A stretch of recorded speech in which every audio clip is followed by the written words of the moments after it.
Bismillahirrahmanirrahim. Assalamualaikum warahmatullahi wabarakatuh. Apa kabar anak-anak Bapak sekalian? Sekarang kita bertemu lagi di pelajaran PPKN. Insya Allah kita akan lanjutkan pelajaran kita di minggu sebelumnya. Sebelumnya kita sudah belajar bagaimana negara kita itu sebagai negara hukum. Oleh karena itu hari ini kita akan lanjutkan pelajaran itu. Oke. Mungkin ada yang tahu apa judul kita pada hari ini? Oke, pastinya sudah tahu karena anak-anak Bapak sekalian rajin dan sudah juga membaca apa topik yang hari ini kita pelajari. Oke, hari ini kita akan pelajari mengenai tata urutan perundang-undangan yang ada di negara kita. Oke, sangat mudah ya, tata urutan perundang-undangan di negara kita.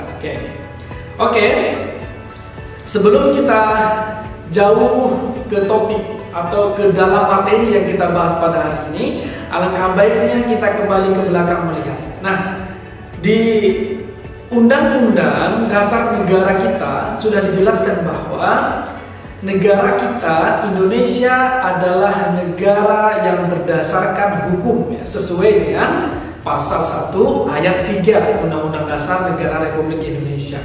Itu dijelaskan, itu dengan detail dijelaskan bahwa negara kita ini berdasarkan hukum, bukan berdasarkan agama. Itu penting ya. Oke, tapi intinya yang kita pelajari sekarang itu adalah bagaimana sih urutan perundang-undangan kita yang ada di Indonesia itu.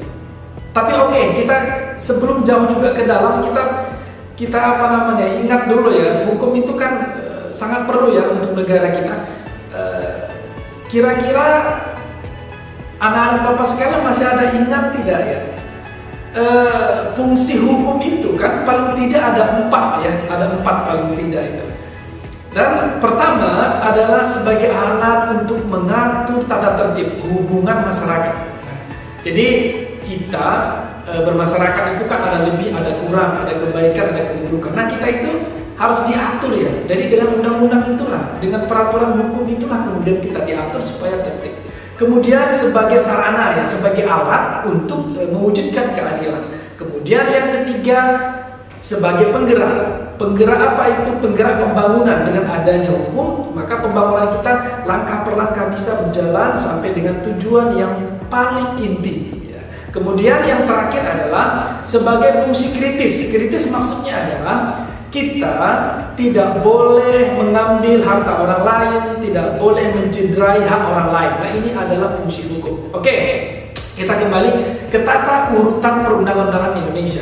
Pertama, itu namanya ada hierarki ya. Hierarki itu dari atas ke bawah ya. Artinya yang di bawah tidak boleh bertentangan dengan yang di atas. Hierarki perundang-undangan kita itu jelas ya.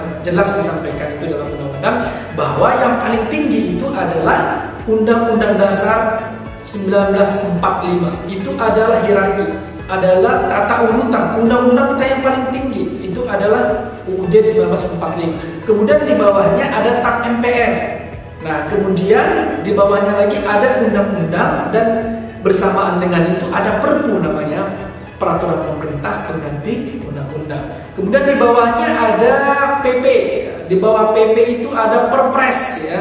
Di bawah Perpres itu baru masuk ke bahagian daerah. Itu namanya Perda. Ada Perda provinsi, ada Perda kabupaten kota. Nah, untuk di Aceh, nah ini khususnya Aceh, karena Aceh itu memiliki hak istimewa. Kalau di Aceh itu tidak disebutkan perda, tetapi disebutkan kanun gitu. Jadi kalau kita lihat di peraturan pemerintah Aceh, nanti kita tidak akan bisa lihat perda gitu kan, di provinsi terutama ya. Kita tidak bisa lihat perda Aceh nomor sekian berapa, kita nggak akan bisa temukan itu. Tetapi yang kita lihat nanti kanun ya, kanun nomor sekian tahun sekian. Karena Aceh diberikan kekhususan ya. Jadi perda itu dirubah menjadi kanun, itu khusus untuk Aceh. Oke, kita kembali ke tata urutannya tadi. Pertama UUD 45, kemudian yang kedua TAP MPR, ketiga undang-undang. Nah, kalau undang-undang atau Perpu itu dibuat oleh 2 lembaga. Jadi tidak bisa satu lembaga saja antara eksekutif dan legislatif, atau sebaliknya nggak bisa. Jadi harus kerjasama antara eksekutif itu adalah presiden, kemudian legislatif itu DPR RI. Nah, mereka bersama mengeluarkan yang namanya undang-undang atau Perpu. Nah, kalau di daerah nanti antara gubernur dengan DPRD ya juga melakukan musyawarah, melakukan melakukan semua sesuai dengan aturan yang berlaku sehingga muncullah yang namanya perda atau kanun di Aceh. Oke. Ini saya pikir sangat mudah dipahami karena inti daripada topik ini adalah bagaimana sih tata urutan perundang-undangan Indonesia. Yang perda tidak boleh bertentangan dengan peraturan presiden. Peraturan presiden tidak boleh bertentangan dengan peraturan perundang-undangan. Perundang-undangan juga tidak boleh bertentangan dengan TAP MPR. Nah, TAP MPR pun tidak boleh bertentangan dengan Undang-Undang Dasar Negara Republik Indonesia tahun 1945. Nah, ini yang dimaksud dengan tata urutan dari atas ke bawah. Harus sesuai, harus mengikuti yang di bawah, harus mengikuti peraturan yang di atas. Nah, oke. Ini adalah inti daripada topik kita pada hari ini mengenai tata urutan perundang-undangan negara Republik Indonesia. Nah, satu yang harus kita ingat bahwa karena negara kita negara hukum, otomatis kita bisa saja berbeda dengan negara-negara lain yang dia tidak berdasarkan hukum. Terkadang walaupun kita sama negaranya, sama-sama negara hukum, tapi kita juga memiliki perbedaan ya.